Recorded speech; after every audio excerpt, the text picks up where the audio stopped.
here we are once again with October 2020 Week 3 Bad League. We are now looking at the third place deck profile from BMT-Zero, who played Pure Metalfoes, which is not a deck I haven't seen for a while, and I thought was really exciting to bring to the table. We're here with BMT now, and I want to I just want to go over the deck. I don't want to go into too much detail, but I do have a lot of questions here. So the Metalfoes lineup, I'm gonna be honest, like I haven't paid too much attention to Metalfoes until like we just got the support announced and I started looking into them more. Is this like a pretty standard lineup? Yeah, I mean, really, you just want to run as many names as possible. I'm only running 2 Wolflane because otherwise, like, the thing with Metalfoes is they only have 2 low scales, being the Gold Driver and Silver, and then they have 3 high scales, which means you have kind of this unbalanced relationship between the two. Mm-hmm. So I'm only running 2 Gold Driver because it's, 2 Wolflane because it's really searchable. And you need 2 for a specific play. You kind of see it in the extra deck, maybe.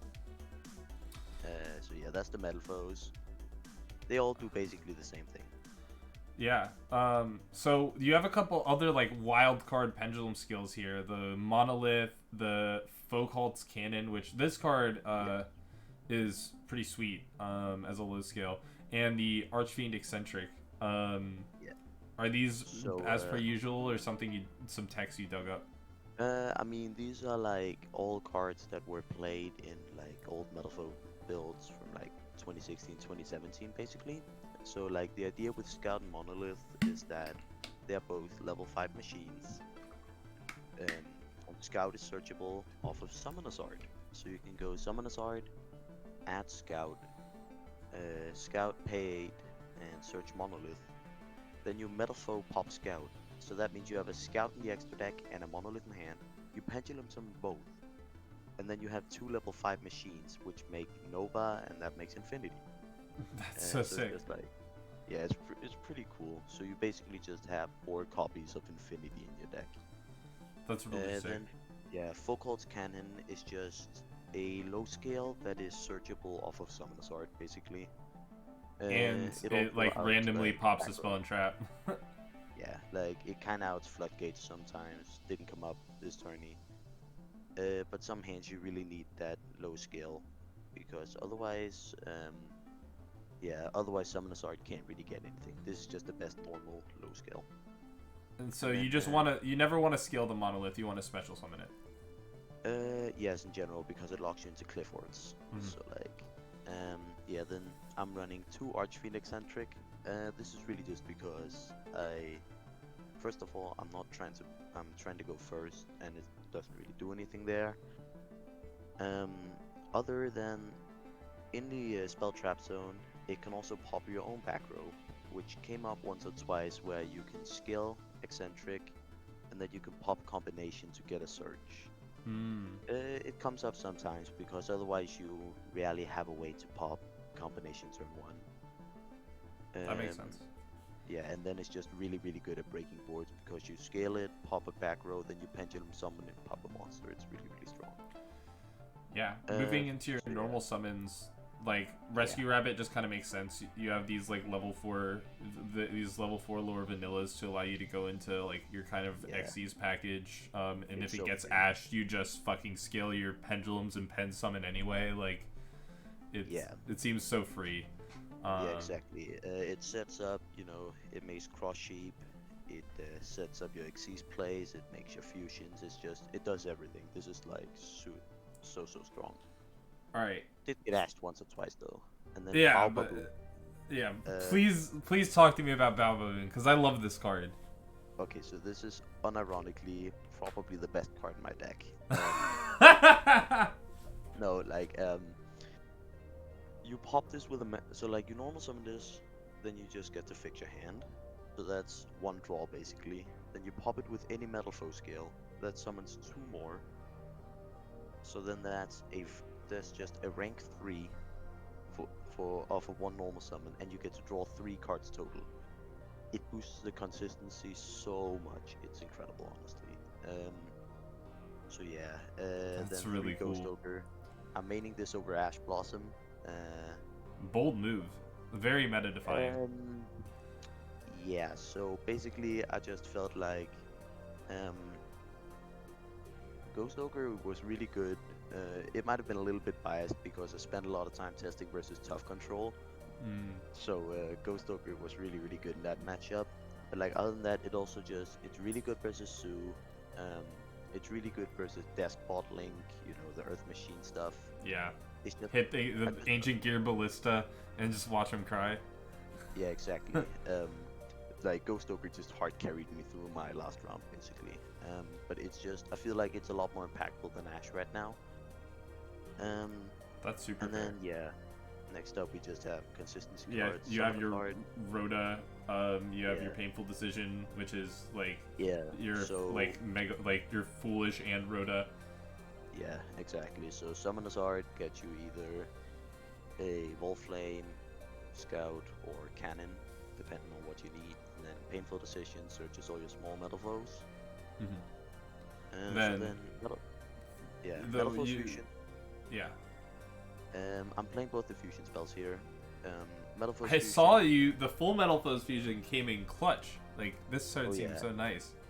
Oh yeah, it's really good. Because a lot of the time you don't actually have enough materials. Sometimes to go into Alcahest, for example, level 1 fusion. But then Bismuth Gear searches in the end phase, so you fusion summon it on your opponent's turn with the monster you search. Metalfoes Fusion is just so broken. It's just a 3+1 every time you use it, because like you just get to draw cards every single turn. It is crazy in a simplified game state.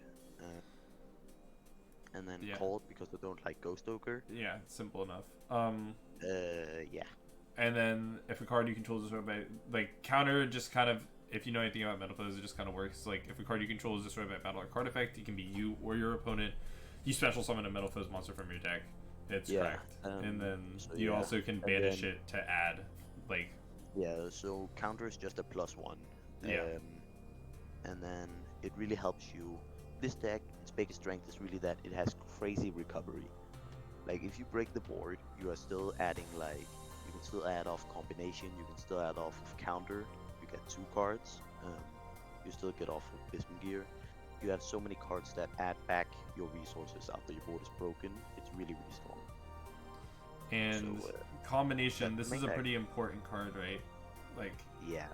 So this is first off, you can obviously when you set this card, it's really strong because when you pop it, you get a search for any Metalfoe. So popping it with Metalfoes on turn 3 and onwards is just really strong. But other than that, its first effect is actually pretty relevant because when a monster is fusion summoned, you get to monster reborn a Metalfoe with a lower level. That comes up quite a lot where you make Mithrilium, for example, then you get to bring back, let's say, a Gold Driver, and then it's just more resources to attack for damage and stuff.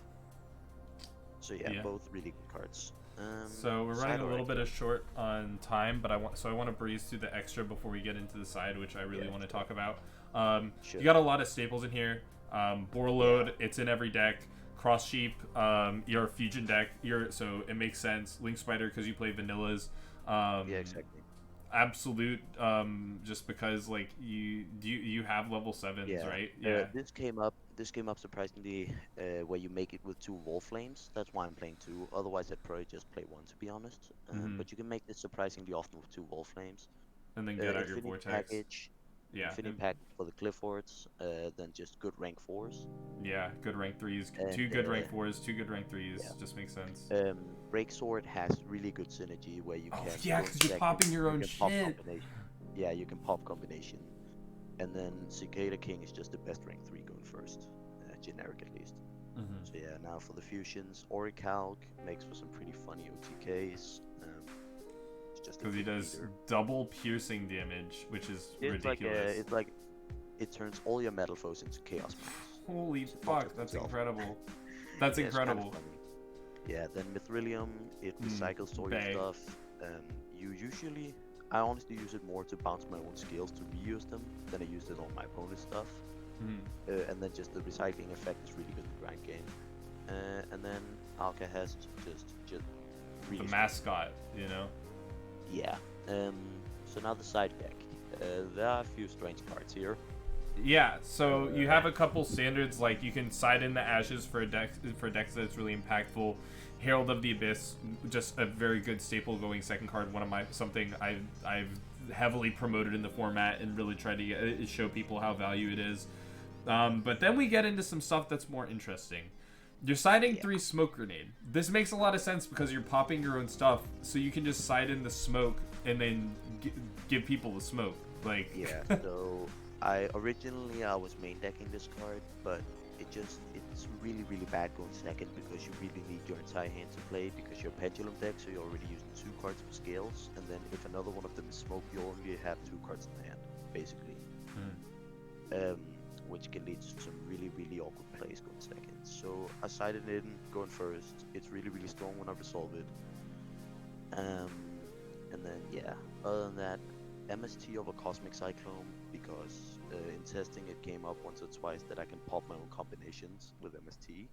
And then Soul Drain. An interesting floodgate.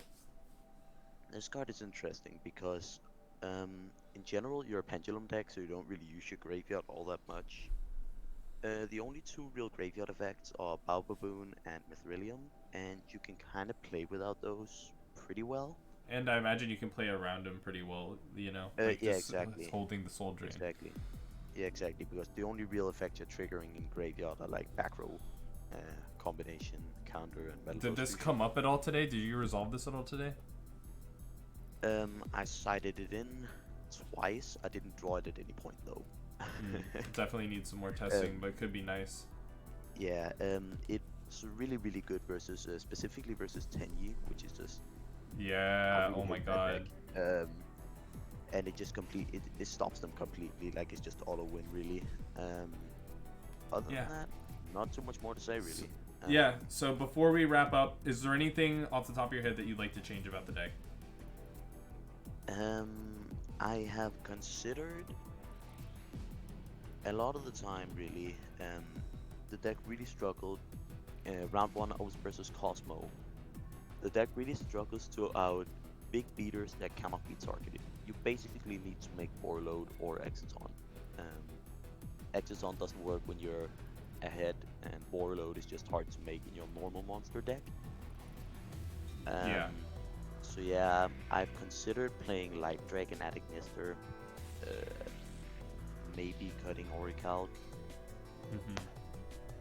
Other than that, not really much to say, to be honest. Fair enough. Well, the deck held really well today. Yeah, no, I'm impressed. You're gonna actually have to teach me, because this is the first pendulum deck I've seen in a while that actually really interests me. So you're gonna have to show me a thing or two. But BMT-Zero, thank you so much for coming on. Congratulations on your top. And to everyone who joined us through the middle of the deck profile on stream, thank you so much for joining us, and thank you for watching. Have a great night.